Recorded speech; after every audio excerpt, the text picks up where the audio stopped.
Like I used to do Doordash back in the day, Hmm. and I did it consistently on and off for years. And randomly, I just pulled up the app one time after not using it for about a year, and wanted to do it, and found out they had kicked me off. Hmm. Had a good rating, had never had any problems, just out of nowhere. So it's just so unsustainable, unreliable, and it just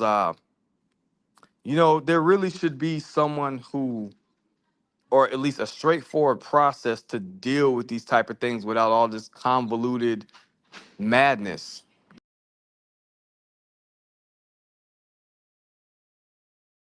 So what would you say? Okay, so for example, I used alternatives to Airbnb because unbeknownst to me, I had like an 8-year old warrant just for driving on suspended. This 8-year old misdemeanor warrant that I wasn't even aware of until like I got pulled over randomly, and this cop told me, "Hey, you got a warrant in the county over," and they didn't even arrest me for it because it's just like a driving thing that's like so old I didn't even know about it. And so because for years with these rideshare apps and all these different things like this, they pretty much have the same application process, and they'll actually deny you um, based on something like that just popping up on your background without you even knowing why. For example, I tried to put a product on I tried to put a place that I had in Arizona on Airbnb, and I was on there for a little while. Before I got my first customers, they literally kicked me off and didn't even give me a good explanation of why.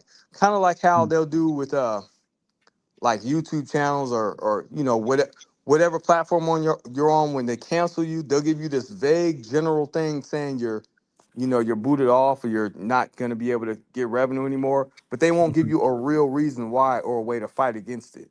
What would you recommend for people in that situation to where they have to use, I guess, alternative ways or alternative platforms to do something like that? Okay, so first let's dive into what you said about the whole like these companies use the same process. Most of them use a company called Checker, Yeah. and Checker is the rideshare guy actually did a great video on this, but they don't have the best reputation for being thorough, accurate, and a lot of times they actually make mistakes. So I would actually look into checking in with Checker because they have to give you, if they're using Checker as the background check, as long as the address is on file, they have to let you know like why you were denied or whatever. Like most of the time, this ends up in the trash. You're like, what is this? Like, then it ends up in the trash. Don't throw it away. Actually, read it. Hear what they have to say, and if it's something you're like, wait, either this should have been taken off because it's the statute of limitations, or it's not true, you need to reach out to Checker and say, hey, this is not true. I'm disputing this. Like, show proof that this was true. Then they will have to go a step further to actually determine if it's true, but they won't do it unless you make them. And if it's determined that, oh, this isn't true, they'll actually remove that from the report and you can actually get back on these platforms. This happened to several Uber and Lyft drivers where they were deactivated or they were deactivated based off of false pretenses because of just some random stuff happening. And I'm not saying like they never got on the platform, like they were on the platform and they were driving And fine. they'll kick you off. Yeah, yeah, I've Yeah, had that happen. And because they give you these vague generalities for answers, and it's like, for me, I gotta make my money right now, so I don't got time to jump through all these hoops and contact all these people and do all this. Like, and that's why I've never been in the corporate world consistently like that. Like I've always just had my own thing going that I'm completely in sole control of, because hmm these things at the drop of a dime, the drop of a hat, can just drop you. Like I used to do Doordash back in the day, hmm and I did it consistently on and off for years. And randomly, I just pulled up the app one time after not using it for about a year, and wanted to do it, and found out they had kicked me off. hmm Had a good rating, had never had any problems, just out of nowhere. So it's just so unsustainable, unreliable, and it just